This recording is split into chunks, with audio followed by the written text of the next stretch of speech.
રાજ્યની અંદર અત્યારે એક સાર્વત્રિક વરસાદનો રાઉન્ડ ચાલી રહ્યો છે, જેની અંદર બંગાળની ખાડીમાંથી જે લો પ્રેશર આવ્યું, જે ગઈકાલે ગુજરાતથી ખૂબ નજીક પહોંચી અને સ્ટ્રોંગ બની અને એ ડિપ્રેશન બની ચૂક્યું છે. અને એ ડિપ્રેશન પણ અત્યારે ખૂબ સ્ટ્રોંગ બન્યું છે. પણ આ જે સિસ્ટમ હતી એના આઉટર ક્લાઉડની હિસાબે છેલ્લી 24 થી 36 કલાકની અંદર રાજ્યની અંદર સાર્વત્રિક વરસાદ નોંધાયો. મોટાભાગના વિસ્તારોની અંદર 2 થી લઈને 5 ઇંચ જેવા વરસાદો નોંધાયા છે અને અમુક વિસ્તારની અંદર 8 થી લઈ અને 12 ઇંચ સુધીના વરસાદો પણ પડ્યા છે. પણ અત્યારે જે છેલ્લી 36 કલાકની અંદર જે વરસાદો એના કરતા પણ ભયંકર વરસાદ છે હવે આવનારી 36 કલાકની અંદર જોવા મળે તેવી શક્યતાઓ છે. કેમ કે અત્યાર સુધી જે આવા વરસાદો પડ્યા એ સિસ્ટમના આઉટર ક્લાઉડની અસરને કારણે હતા. હવે આ સિસ્ટમ આપણી ઉપરથી પસાર થઈ રહી છે અને અત્યારે જે સિસ્ટમ છે એનો જે સેન્ટ્રલ પાર્ટ હોય છે મધ્ય ગુજરાત અને સૌરાષ્ટ્રના અમુક ભાગો પર અમુક પાર્ટ છે એના દક્ષિણ ગુજરાત તરફ ઝૂકેલા છે. એટલે જોવા જઈએ તો સિસ્ટમ છે અત્યારે ભાવનગરથી લઈ ખંભાતનો અખાતના અમુક વિસ્તારો કવર કરી બરોડાથી લઈ અને આણંદ, નડિયાદ, અમદાવાદ, કપડવંજ અને જે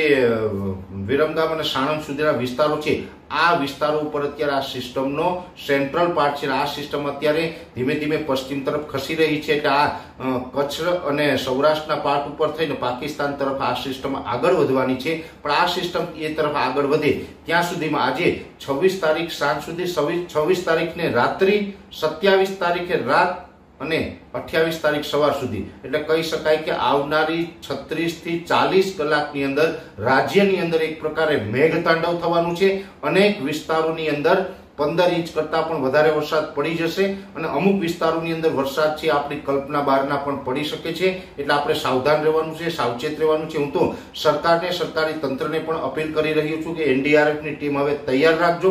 આવનારા 36 કલાક બહુ ખૂબ ડેન્જર છે, જેની અંદર ખાસ કરીને જોવા જઈએ તો અમદાવાદ, આણંદ, નડિયાદ, સુરેન્દ્રનગર, મોરબી, ભાવનગર, બોટાદ, રાજકોટ, જુનાગઢ, ગીર સોમનાથ, પોરબંદર, દ્વારકા, જામનગર અને કચ્છના દરિયાઈ કાંઠાના ભાગો, આટલા જે જિલ્લાઓના મેં આપને નામ જણાવ્યા છે આ તમામ જિલ્લા છે આવનારી 36 થી 40 કલાક માટે ડેન્જર ઝોનમાં ગણી શકાય. આ સુપર રેડ એલર્ટ આને આપી શકાય. આવા એરિયા છે. આ વિસ્તારોની અંદર ભારેથી અતિ ભારે વરસાદ અને અમુક વિસ્તારમાં એવું પણ બની શકે છે કે કાયદેસર બજારોની અંદર નદીઓ વહેતી હોય આવા દ્રશ્યો પણ જોવા મળી શકે છે. એટલે અહીંયા દરેક મિત્રો સાવધાન રહેજો, સાવચેત રહેજો. બિનજરૂરી કોઈ બહાર ન નીકળવું. જ્યારે પણ વરસાદ પડતા હોય ત્યારે સાવધાનીથી સુરક્ષિત બધા રહેજો.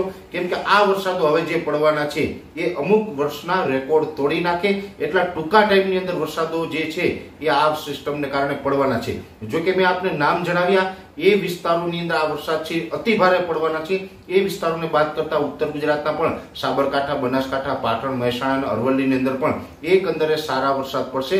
5 થી 8 ઇંચ સુધીના વરસાદો ઉત્તર ગુજરાતમાં નોંધાઈ શકે છે. દક્ષિણ ગુજરાતમાં પણ તમામ જિલ્લાઓની અંદર એકંદરે 5 ઇંચ આસપાસના વરસાદો પડી શકે છે. સૌરાષ્ટ્રના પણ બીજા વિસ્તારો છે એની અંદર એકંદરે સારા વરસાદો પડી શકે છે. પણ અમુક વિસ્તાર છે એની અંદર અતિ ભારે વરસાદો પડવાના છે, જેની નોંધ લેવી. જ્યાં અતિ ભારે વરસાદ પડશે ત્યાં 15 ઇંચ આસપાસ અથવા તો 15 ઇંચ કરતા પણ વધુ વરસાદ છે એ ટૂંકા સમયની અંદર પડી જાય. એટલે આ એક મોટો વિસ્તાર છે કે જેને આપણે રેડ એલર્ટ માની રહ્યા છે. અને મોટા વિસ્તારની અંદર એક સાથે જો એટલો વરસાદ પડતો હોય ત્યારે અતિવૃષ્ટિ અને હોનારત જેવા માહોલો સર્જાતા હોય છે. એટલે આવનારી 24 જે આપણે 36 થી 40 કલાક છે એ ખાસ કાળજી રાખવી, જેથી કરીને આપણે બધા સુરક્ષિત રહી શકીએ. એટલે આવા વરસાદો છે એ આપણી ઉપર પડવાના છે અને આ સિસ્ટમ છે સંપૂર્ણ આપણી ઉપરથી પસાર થઈ જાય ત્યાં સુધી લગભગ 29 તારીખે સવારનો સમય હશે. એટલે 29 તારીખ સુધી આ સિસ્ટમની અસરને કારણે ગુજરાતના અલગ અલગ વિસ્તારોની અંદર વરસાદો છે ચાલુ રહેશે.